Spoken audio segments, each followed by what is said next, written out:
CBN, Emprego e Oportunidades. Dimas Faccioli já está com a gente aqui no Manhã CBN. Bom dia, Dimas, tudo bem? Bom dia, Regis, tudo bem e você? Tudo jóia também. Vamos falar das tendências que vão moldar o futuro do mercado de trabalho. A gente já falou de muitas mudanças aqui no nosso quadro, né? Mas tem uma atualização, inclusive de um levantamento recente do Fórum Econômico Mundial.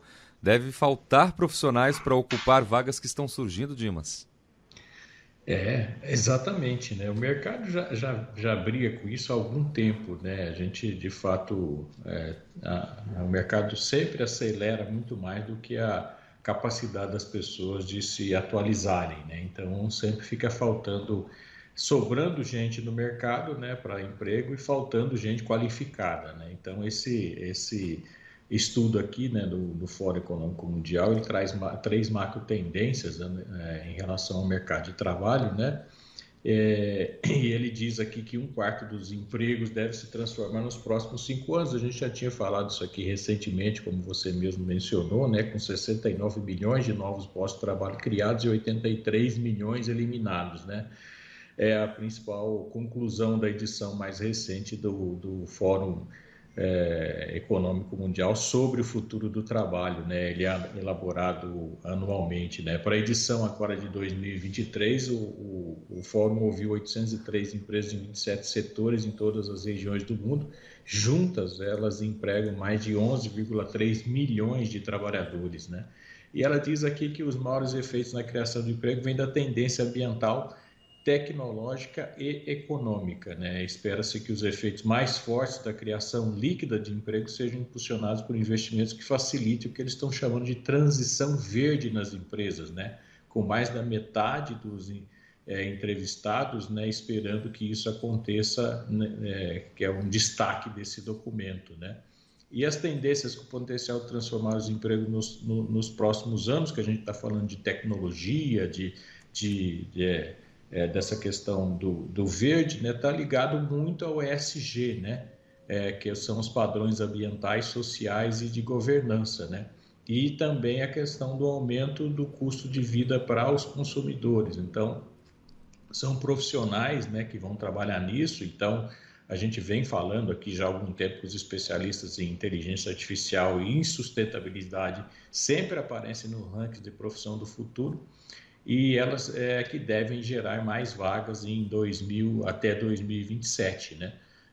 Aqui, em relação ao Brasil, a gente está falando em um saldo positivo de quase 15 milhões de empregos na América Latina até 2030 e 7,1 milhões de novos trabalhadores relacionados ao ESG só no Brasil.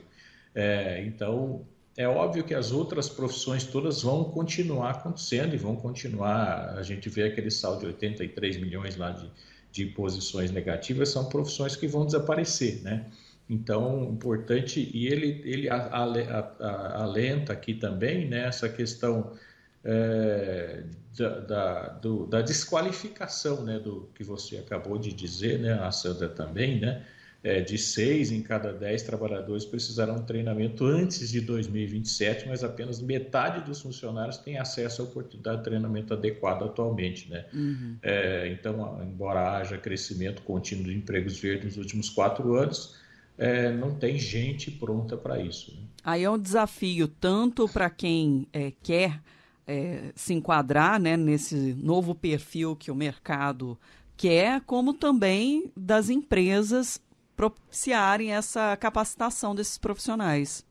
Exatamente. O que acontece é que quando as empresas são forçadas ao ESG, por exemplo, elas acabam tendo que treinar, né? Mas elas vão treinar as pessoas que estão dentro da empresa já, né? Elas vão treinar quem está fora do mercado. Então, se a pessoa quiser uma oportunidade nessa área, ela precisa buscar isso, né? Ela precisa tentar trabalhar essa questão de se qualificar. Se ela já estiver na área, ela se qualifica mais. Se ela não estiver, ela precisa se qualificar. Então, as empresas geralmente fazem esse treinamento, mas faz treinamento com quem está ali ou acaba dando uma ou outra oportunidade para as pessoas de fora, especificamente para aquelas posições. Mas dificilmente quem está fora do mercado vai conseguir alcançar essas posições sem estar qualificado. E aí também pensando em cursos técnicos ou mesmo as universidades estarem preparadas para formar esses novos profissionais, né? Também. Foi um bom ponto que você tocou, né, Sandra? Às vezes a universidade está falando de um profissional do passado também, né? Então ela também precisa se atualizar, ela também precisa entender, ela precisa conversar mais com as empresas, né? Falar, o que você está precisando aí para a gente atualizar, enfim, o nosso quadro aqui para a gente poder, enfim, ensinar direito, né? Ensinar o que as empresas querem, porque às vezes o profissional vai com formação, vai não adequado de fato àquelas necessidades que a empresa precisa. E aí pensando nas temáticas de meio ambiente, né, agenda ESG, também tecnológicas, isso se aplica a todas, né, as atividades. Sim, sem dúvida, é muito amplo, né? Então não é só quem está trabalhando no campo que vai cuidar de, por exemplo, a questão ambiental, né? Isso tudo está dentro das organizações, mesmo quando a gente está falando de cidade, né? A gente tem uma série de questões ambientais que estão relacionadas à construção civil, estão relacionadas enfim, a outras profissões de uma maneira geral, por exemplo, isso está em supermercado, tá também, eu preciso me adequar, por exemplo, está no comércio, também preciso me adequar a essas questões todas ambientais, sociais, né? Então, na hora que a gente fala meio ambiente, isso está só no agro, não está só no agro, né? Ele está em toda a cadeia, né? Esse detalhe que você coloca, Dimas, que às vezes a gente fica olhando para o próprio umbigo, só para aquela nossa realidade ali do nosso universo ou da nossa região, né? Sendo que tem muitas coisas acontecendo e pelo que você trouxe também, não é uma questão só da nossa região ou do país, né? Mas isso é relacionado ao mundo como um todo.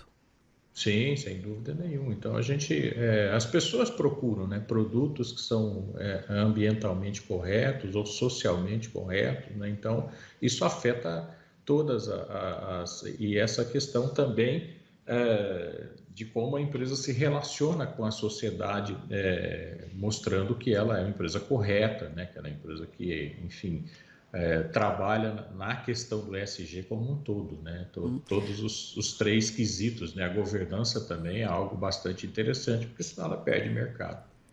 Ô Dimas, aproveitando também aqui a participação do Lucas, quando você trouxe inicialmente falando, né, da eliminação de 83 milhões de trabalhos e a criação de 69 milhões de novos postos, vamos ter menos cargos, menos funções do que existem hoje? É isso? De maneira geral é isso. De maneira geral elas sempre se reduzem, né? Então, e é essa a expectativa, né? A gente tem cada vez menos empregos de uma maneira geral. Se a gente olhar o quadro no mundo, né, ele vem reduzindo as oportunidades porque o mercado vem trabalhando com essa questão de produtividade. Então, produtividade significa menos trabalhadores, né? Não significa menos ocupações, porque eu posso me ocupar em outra posição, por exemplo, empreender, etc. E também essas 83 milhões estão falando de trabalhos que não vão ser feitos mais por humanos, eles vão ser substituídos ou não vão existir mais. Então, se você tiver numa dessas profissões que corre o risco de ser substituído, por exemplo, por máquina, né? Ou corre o risco de não existir mais, você precisa migrar logo para essas outras posições. E essas novas posições são posições que sempre acabam pagando mais do que a posição que você está hoje, né? Porque elas exigem muito mais qualificação. E aí um outro questionamento que chega é se existe o risco de você absorver mais funções com um único profissional daquele, né? Vai reduzindo, mas tem que produzir cada vez mais. É uma tendência também de você ser multifuncional, né? Então, as empresas têm trabalhado muito fortemente nisso porque elas precisam ganhar em produtividade. Então, por exemplo, em atividades administrativas, você pode assumir lá o RH e a contabilidade ao mesmo tempo, por exemplo, o financeiro e a contabilidade. Enfim, são áreas afins, né, que a gente entende que existem dentro das empresas, mas a multifuncionalidade operacional também, né? Manutenção mais operação de máquina, por exemplo, né? Então, isso tem acontecido, é uma tendência a acontecer.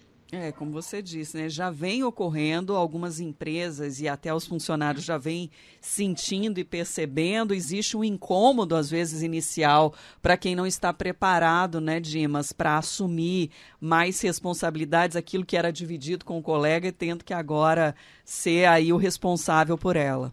Exatamente. Esse incômodo acontece, mas ele é bom, ele é produtivo, né? Eu vou estar preparado para aquilo que o mercado quer. Então, o mercado vem buscando isso. É óbvio que a superespecialidade ainda vai acontecer, né? São mercados diferentes, mas, de maneira geral, é importante que a pessoa vá absorvendo essas novas funções e vai se preparando para isso, porque é a tendência do mercado, sim. Dimas Faccioli, obrigada por mais essa contribuição nesse início de semana e até a próxima. Até a próxima, Sandra. Muito obrigado a você, ao Régia, e boa semana a você e a todos. Boa semana. Abraço.